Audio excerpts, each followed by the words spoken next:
Yeah, I want to talk about the stage directly before a food forest, and I call it collective protectionism.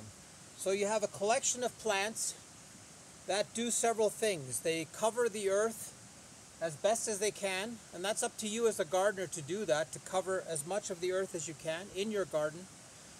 And these plants, they all work together. And it doesn't matter where you look, everything is working together. There's animals that are attracted, that are living within these spaces. Insects come, pollinate everything.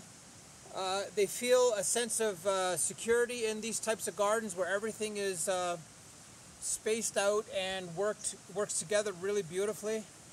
Everything grows way better. Why? Because you have a communication between the different plants. Everything is saying to each other, you know, let's work together to get the nutrients into our leaves, into our systems. And there is a communication that happens that is very noticeable. If you have a patch of vegetables that are 16 inches apart, sure, they will grow, they will do well, but this level of working together is insane, and it does so much. So if you have a space, try to fill it up with plants that work together really well. Try to use that space in such a way that it is productive for you and it's productive for the animals and insects and amphibians, whatever it may be, that they have a part of this.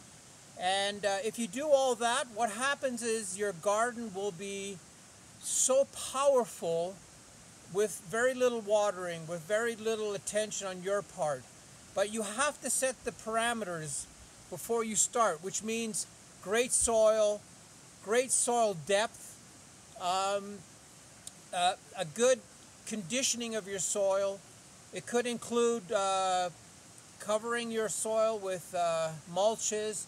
It could include many things, but if your garden is working together in harmony, every square inch will fill in with life. And that's what you're trying to achieve.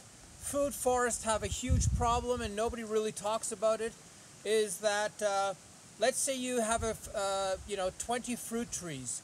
And each fruit tree, in our area, it's possible to grow 4 feet every year. So just imagine how many years you have to wait for something to cover the lower areas and for them to work together. It takes quite a long time. You might get old in your garden doing that. So starting off with some type of interactive gardening concept is the forerunner for a food forest. And it's a competitive system where these plants are competing with each other for real estate. But what happens is when they're competing with each other, there's a silent language that happens, and they help each other.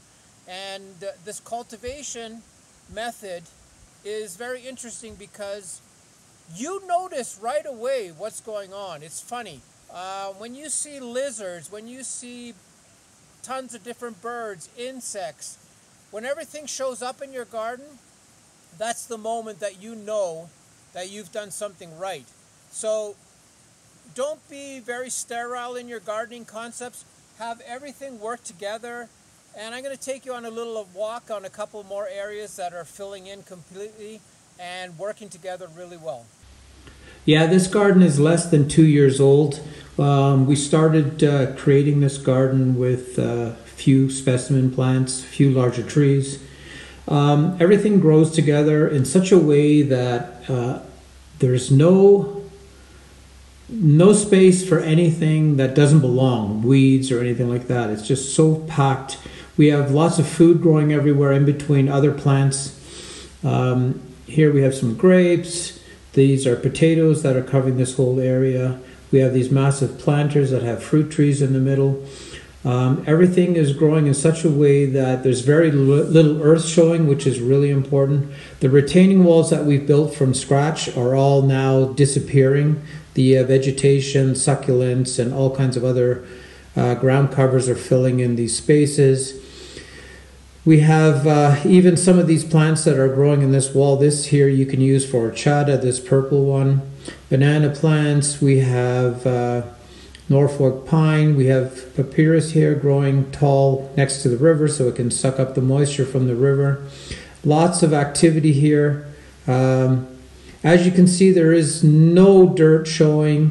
The crevices are full of amphibians and snakes and all kinds of living creatures, which is amazing.